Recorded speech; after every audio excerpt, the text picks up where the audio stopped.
My boyfriend went missing in Glacier National Park. I think I know what happened to him. Stan and I met shortly after I moved to Seattle in the spring of 2017. We used to joke that we should make up some sort of meet-cute to explain the origins of our relationship because the truth was far less romantic and far more mundane. That is, we met on Tinder, as everyone seems to these days. To say we hit it off would be an understatement. He seemed like the perfect man for me. He loved dogs, just like I did. And music, and art. Of course, there were some things we didn't agree on. He liked horror movies way more than me, for instance. And snakes. He tried to convince multiple times that we should get a snake. That was one I knew from the beginning I was never budging on. They just give me the creeps, you know. Things like that felt like they just added depth to our relationship, though. We moved quickly, not overwhelmingly fast, but a bit quicker than I normally moved in relationships. It just really felt like he got me. I found myself spilling far more details about my ex than I had intended on ever sharing on our third date. I was half expecting him to run for the hills then. My ex wasn't a very kind guy, if you get my drift. And crying on a third date is never sexy. He just reached out, took my hand, and told me we all go through dark stuff. I felt hurt. And who hasn't had a fucked up ex? He asked, offering me a wry smile. A few months later, we were moving in together. Things were perfect. At first, anyways. Even then, it was just small things, really. It wasn't long before Stan sat me down to talk to me about how I kept forgetting to do my dishes, for example.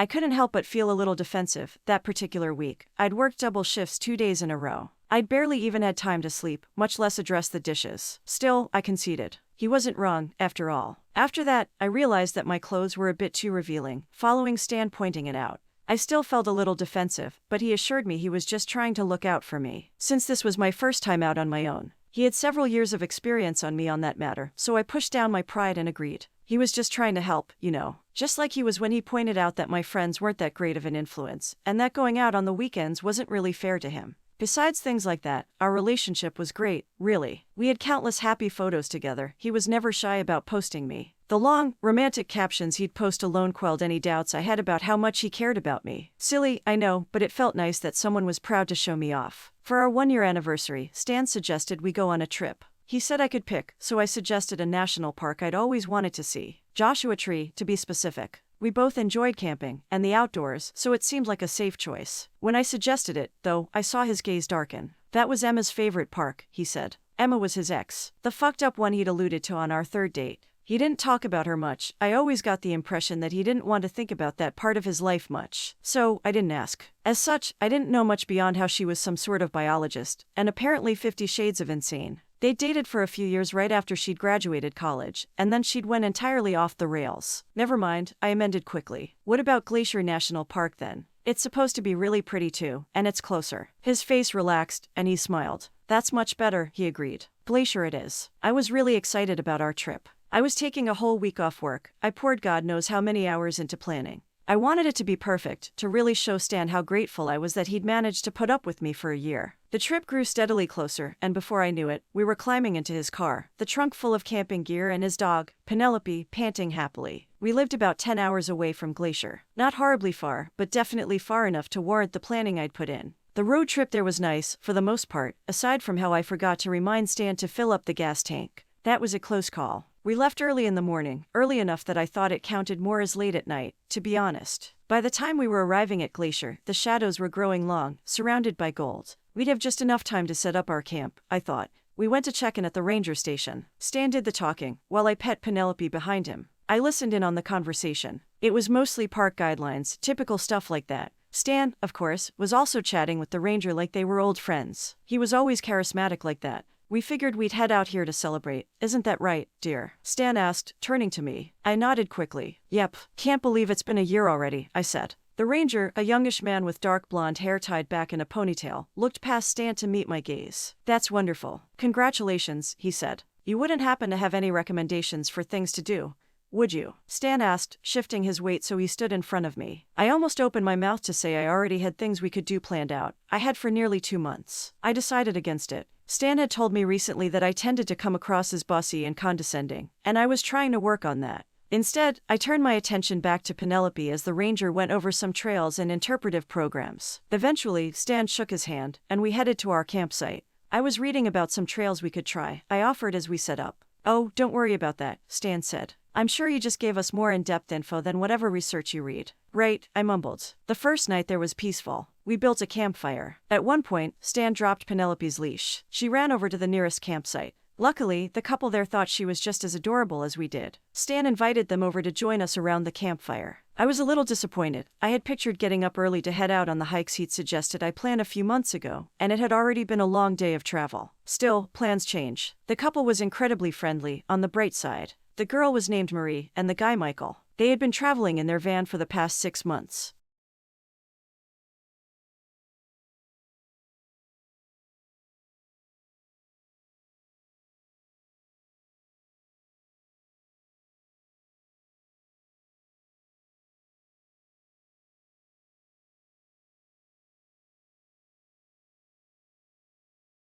The next day, we headed out on one of the hikes Stan had chosen, getting up a bit later as I had guessed would happen. It was pretty, I'll admit, and I was beginning to feel silly for being so controlling over what we did. When we returned to camp that night, we had dinner at the nearby restaurant, and things felt like they were going nicely. This was the longest we'd gone in weeks without some sort of argument or me messing something up. After dinner, we stopped by the visitor center to buy some more firewood. When we returned, Marie and Michael came over again. Not to chat, though. This time, they had a question for us. Or more, for Stan. Michael tried to keep his voice down as he asked Stan if he'd heard anything strange last night, as Marie had been spooked by something. I surmised they were trying to not scare me as well, though I thought that was rather silly. We were in the woods, after all. It seemed like weird noises were to be expected. Stan and I climbed into our tent that night, and sleep took us both quickly. It didn't keep its grasp, though, at least not on me. I was awoken at some point in the night by something outside our tent. My first thought was that it was another camper, on the way to the bathroom and wandering off the path in the darkness. As I continued to listen, though, slow, steady noise suggested otherwise. It almost sounded like whoever, or whatever, was out there was circling the tent. I say whatever because it didn't fully sound like footsteps. Instead, it almost sounded like something sliding, scraping along the forest floor. I felt a chill run down my spine. I looked over to Stan. He was still fast asleep.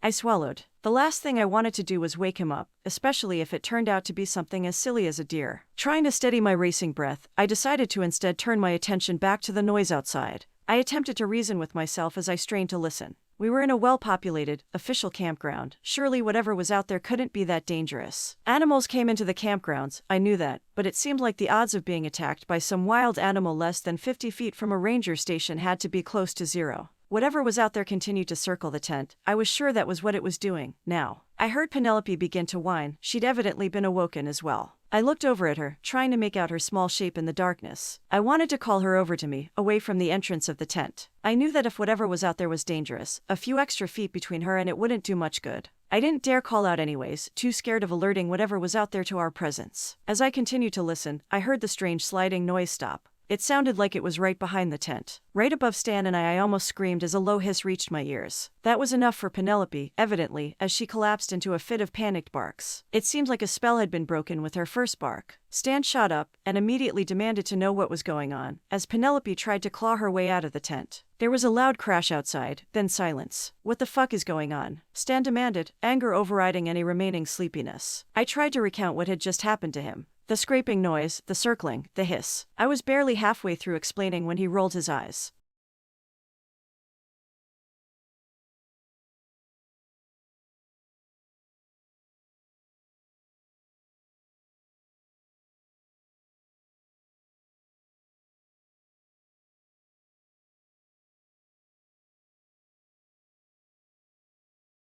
Michael said Marie heard something too. Marie probably also heard a deer. Jesus Christ, I didn't know I was going on a camping trip with a 12-year-old. Stan said. I felt tears pricking my eyes. Things had just been going so well. Finally, I'm sorry, I murmured. I just got freaked out, you're right. It was silly. We woke up later than planned the next day. Unsurprising, after last night's events, I thought. My previous panic slowly came back to me. In the daylight, I could see Stan's side more easily. It was rather silly of me to be panicking over what was probably just a curious deer. It had sounded like it was sliding, or slithering, or whatever, sure, but how much did I really know about wildlife? I pushed the thoughts out of my mind, deciding instead to focus on the day ahead of us. Stan and I headed out for the second hike he had chosen. A longer one, nearly 12 miles, round trip. I glanced at the time when he said that, trying to keep the frown off my face. It seemed like it was a little late to start such a long hike. Stan was quick to assure me it would be fine, though. We stopped at the ranger station near the campground to use the bathrooms and fill up our water bottles before we set off. The ranger we'd met a few days before was there again,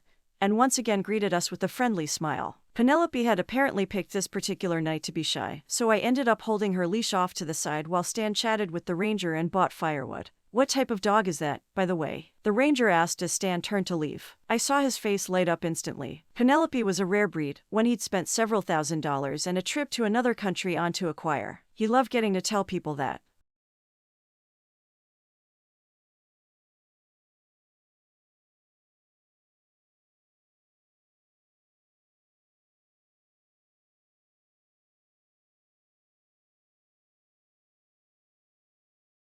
We had to head out of the park to a nearby town to drop Penelope off at a kennel Stan had booked for the day, since dogs weren't allowed on most trails. Stan ranted about the stupidity of that rule as we drove back to the trail. The hike was gorgeous. Stan had mentioned that it trailed along a lake for a bit before veering upwards to the ridge, but it seemed a bit was far longer than I'd thought. Not that I had any complaints, said lake was a stunning, sapphire blue. It was hard to really focus on the beautiful scenery with the position of the sun nagging at me, however. It seemed to be moving far faster than usual. It was probably my imagination. I felt a distinct chill of anxiety creep down my spine at the thought of being out here at night. Around 1, about 2 hours into our trek, we sat down to have lunch. We had only been stopped for a few minutes when a man emerged from the brush. Not trail, he literally pushed his way through the thick bushes up ahead. I jumped at the sudden intrusion, a gasp escaping my lips. The man stared at us for a moment. His face was unreadable. Then, he straightened up. "Afternoon," he said. There was something off about his voice. It was raspy, as though he didn't use it much, or chain smoked on the daily. Or both. "Afternoon," Stan returned, narrowing his eyes. "You two headed past the lake?" the man asked. That was the only place this trail went, so that seemed obvious. Of course, he had just come from off-trail, so maybe it wasn't to him.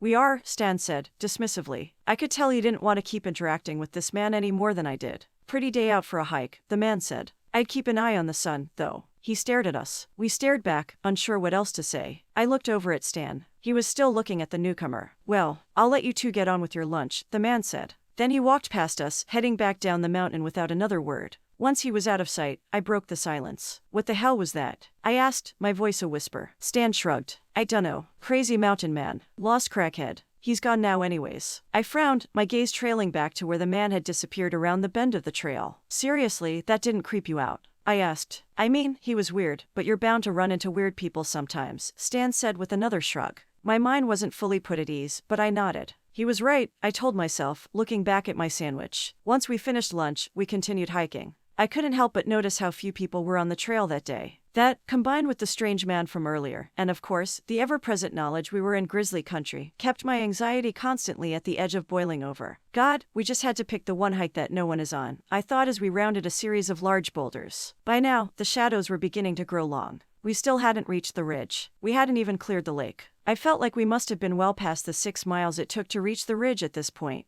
I debated whether or not to say something. I decided against it. Stan would just tell me he knew what he was doing, that he was the hiking expert, with several years of experience on me, and all of that. So we continued on. When the sun was beginning to dip behind the mountains, though, and we were still nowhere near any sort of ridge, I finally stopped. "Maybe we should start heading back," I suggested, gesturing toward the sun. Stan turned to face me. His face was red and shiny with sweat, both emphasized by the orange glow of the sun. "It should be right up here," Stan said. "Well, do you have the map?" "I could take a look at it," I offered. Stan rolled his eyes. "I know how to read a map, Michelle," he said. He set his bag down, presumably to pull the map out. After a few moments of rustling around, he looked up at me. "Did you take the map?" he asked, an icy edge to his voice. "No, I haven't touched it," I said quickly.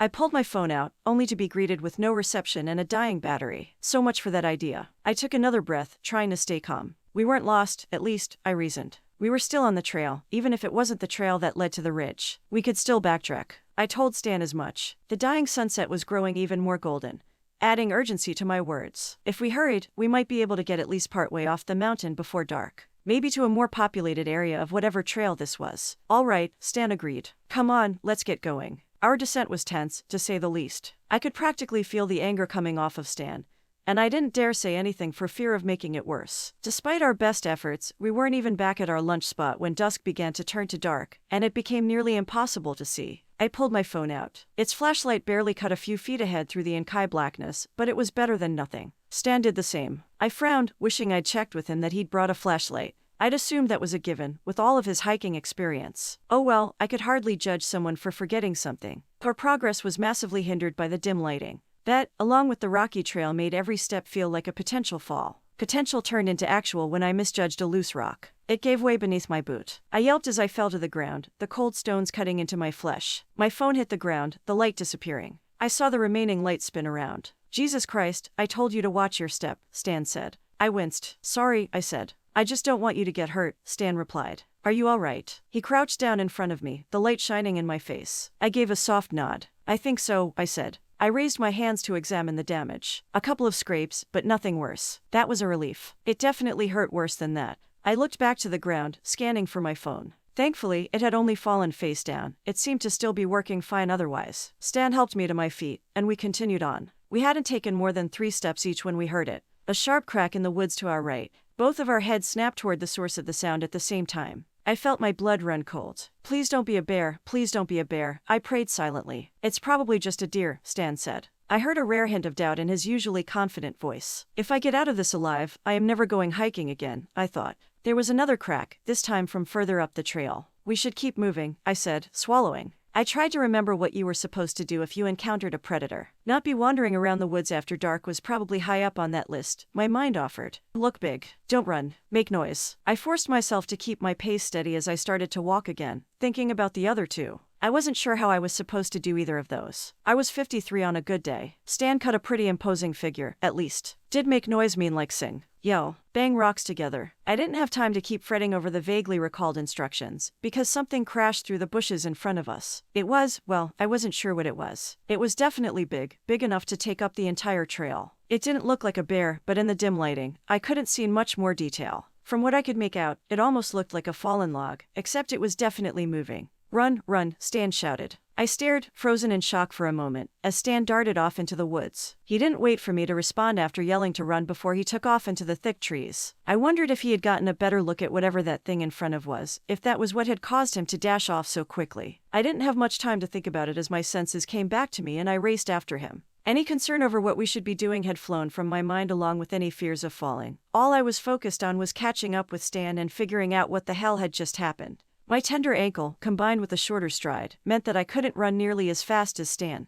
Though, within a few moments, I found myself alone in the dark trees. I forced myself to continue onward, realizing I was screaming Stan's name at some point. It hit me all at once how incredibly stupid this was. We'd just run from the trail, the one source of some protection and safety we had. We didn't have a map, we didn't have actual flashlights, we didn't even have jackets. And now, of course, there wasn't even a we, I realized, slowing to a stop and gasping for breath. Stan, I shouted between gasps, my hands on my knees. The silence of the forest answered me. Had it always been this quiet? I wondered. I could have sworn the woods were alive with crickets and other nocturnal creatures earlier. Now, the darkness surrounding me felt almost alive, like it was some sentient force muffling any sound that tried to reach my ears. Taking another breath, I straightened up, shining my flashlight around for any sign of Stan. There wasn't any. He probably hadn't even realized I'd fallen behind. I was at a loss for what to do next. I realized I was no longer sure which direction we'd come from. The trees looked the same no matter where I looked. Fuck, I whispered. I looked around again, hoping for something that would help.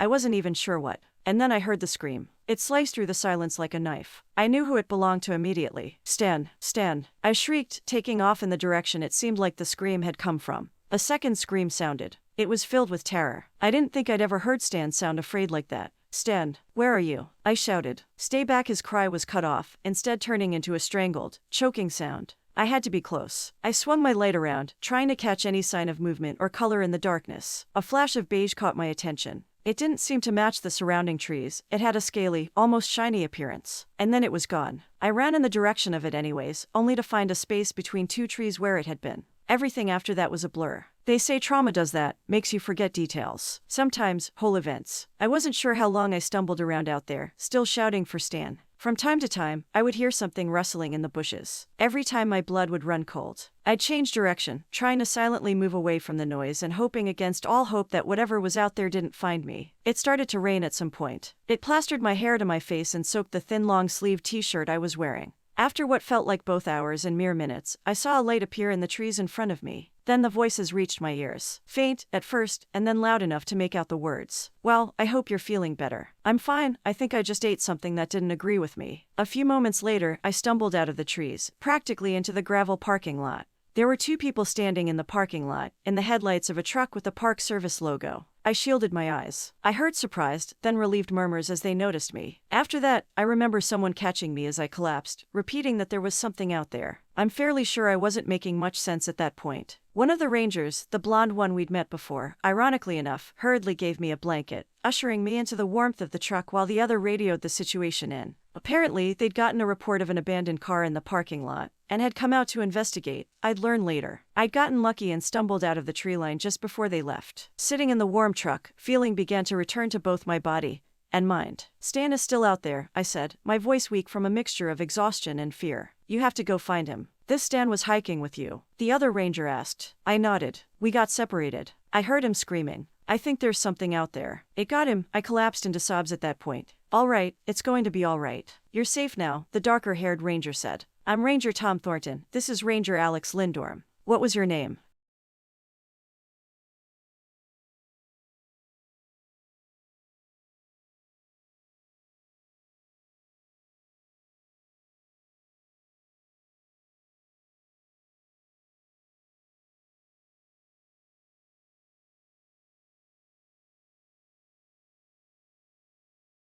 Alex gave me a sympathetic smile, nodding as if to encourage me to keep going. "We heard it, first, and then this thing landed in front of the trail. It was too dark to see what it was, and Stan started running, and I tried to follow him, but he was just gone. Until I heard him screaming. Oh God, the screams. They were awful. You guys have to go find him. You have to find whatever that thing was. It was following me. Oh my God." I collapsed into sobs. The rangers exchanged glances, and I realized how insane I must sound, rambling about a vague something in the forest that had stalked me and attacked my boyfriend. To their credit, neither of them outwardly expressed their doubt of my story. When I finished speaking, Tom nodded. "Okay, we're going to get a search party together for your boyfriend. How about you come back to the station with us? EMTs can check you out, and we can figure out what we're going to do next," Tom said. I gave a small nod through the tears that were still flowing. I just wanted to be away from that forest as soon as I could be. The drive back to the ranger station felt surreal, the trees spilling past the car window in a haze. I winced as my arm bumped into the truck's door while climbing out upon arriving.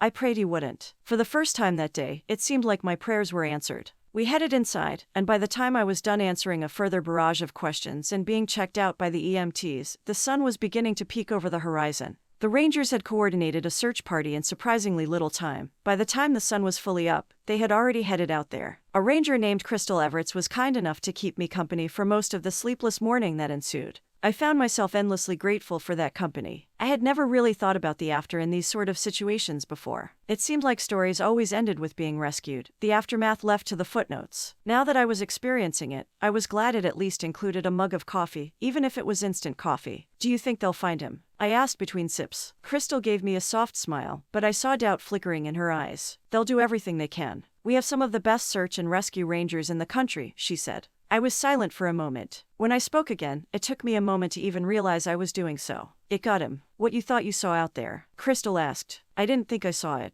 I mean, I don't even know what I saw. But I know there was something out there," I said. "I sound crazy, don't I?" I said after a minute. Crystal shook her head. "You sound like you went through something very difficult. Sometimes, in those situations, our mind can play tricks on us," she said. "That just seems like a polite way of saying I sound crazy," I said. I glanced past her to a photo on her desk. It contained a group of smiling people. I recognized 3 of them. The other 3 were unfamiliar: a tall man with a cowboy hat, a blonde woman wearing a bright orange tank top, and a redhead with a Medusa tattoo snaking around her upper arm. "Those are the 2 rangers who found me. Are you friends?" I attempted to change the subject, nodding to the figures I recognized in the photo. Thankfully, it seemed to work. Crystal glanced back at it. Alex and Tom. Yeah, they're good guys, she said. Who are the others? Truthfully, I didn't really care who the other people in the photo were, but talking about something random felt preferable to thinking about the present. Crystal seemed to pick up on that. Well, the blonde woman, that's Lauren, she's a tour guide. The bearded guy, he's a ranger too, his name's John. And the redhead, she worked here as a biologist before she could finish. A man I didn't recognize appeared in the doorway. We found something, he said. Stan, I asked. He shook his head.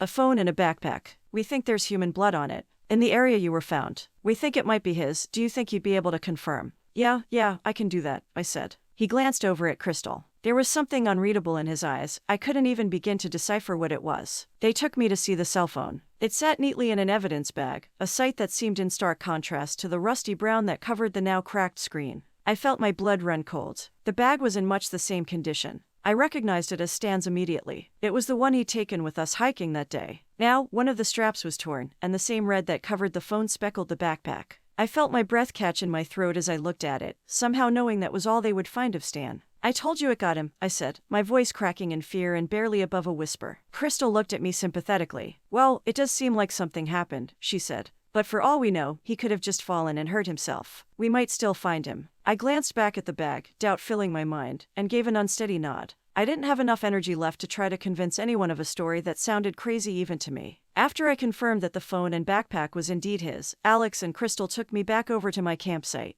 I had called my parents. I hadn't spoken to them in ages, so I can only imagine how it felt to receive a call like this out of the blue. Despite that, they were relieved, both to hear from me and to hear that I was okay. They'd insisted on flying out the next day to bring me back to our home. Home. That was a word that hadn't had a meaning to me for a while. Stan and I's apartment had never really felt like a home if I was being honest. They weren't the only ones feeling relieved, though guilt coursed through me as soon as I realized this. Stan was most likely dead, and I was feeling relieved. How fucked up of a person are you? God, he was right. I am a psycho, I thought bitterly as we drove back to the campground. The two rangers had volunteered, on their day off, at that, to help me pack up the camp and drive me to a nearby hotel that my parents had booked. They insisted it was nothing, but as I stepped out of the truck and looked at the empty tent, that nothing felt like it meant the world. It didn't take long to pack things up, not with 3 people, and 2 with enough experience for at least a dozen. I wondered what I was supposed to do with Stan's things. Crystal left towards the end to use the restroom. Are you okay? Alex asked quietly as she walked away. Yeah, I'll be fine. Stan is the one. No, are you okay? Alex glanced towards my shoulder, the one with the bruise. Fuck.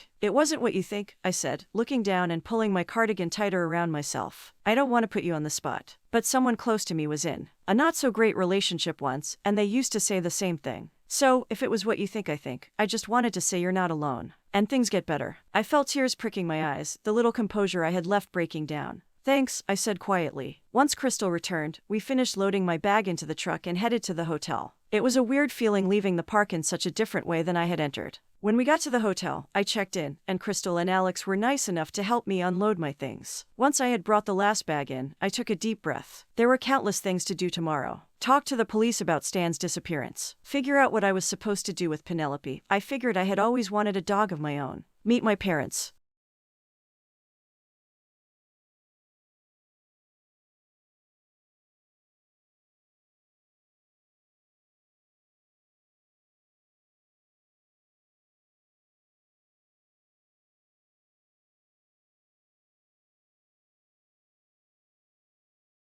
Despite that, I guessed I would have trouble sleeping that night. My mind was alive with racing thoughts, pieces and snippets of the past 24 hours slowly forming into some sort of picture. It wasn't until Crystal and Alex were headed out that I was handed, literally, the piece of that picture that made it come together. Thank you both. I really appreciate it, I said, standing at the door of the hotel room. Of course. We're sorry about your boyfriend. We still haven't given up hope of finding him, Crystal said. I didn't correct her to say that I had. I wasn't sure how I felt so certain, but I knew whatever was out there had made sure he wouldn't be coming back. We'll do everything we can, Alex said. He paused. Oh, I almost forgot. I picked this up at the campsite earlier, thought it might be yours. He pulled a map from his jacket pocket, handing it to me. I froze upon seeing it. It wasn't just any map. It was the map. The one Stan had sworn he'd put in his backpack. The one I'd seen him put in his backpack. The one we'd been unable to find that evening. You found this at the campsite? I asked, slowly taking the map from him. He nodded. Where exactly? He gave me a quizzical look, as if he wasn't sure why it mattered. In the tent, by Stan's stuff. I had packed up Stan's stuff. And not only was I sure the map was in his backpack when we left for the hike, I was sure I would have seen it with his stuff. That wasn't possible. But what it implied seemed even less possible. I hesitated.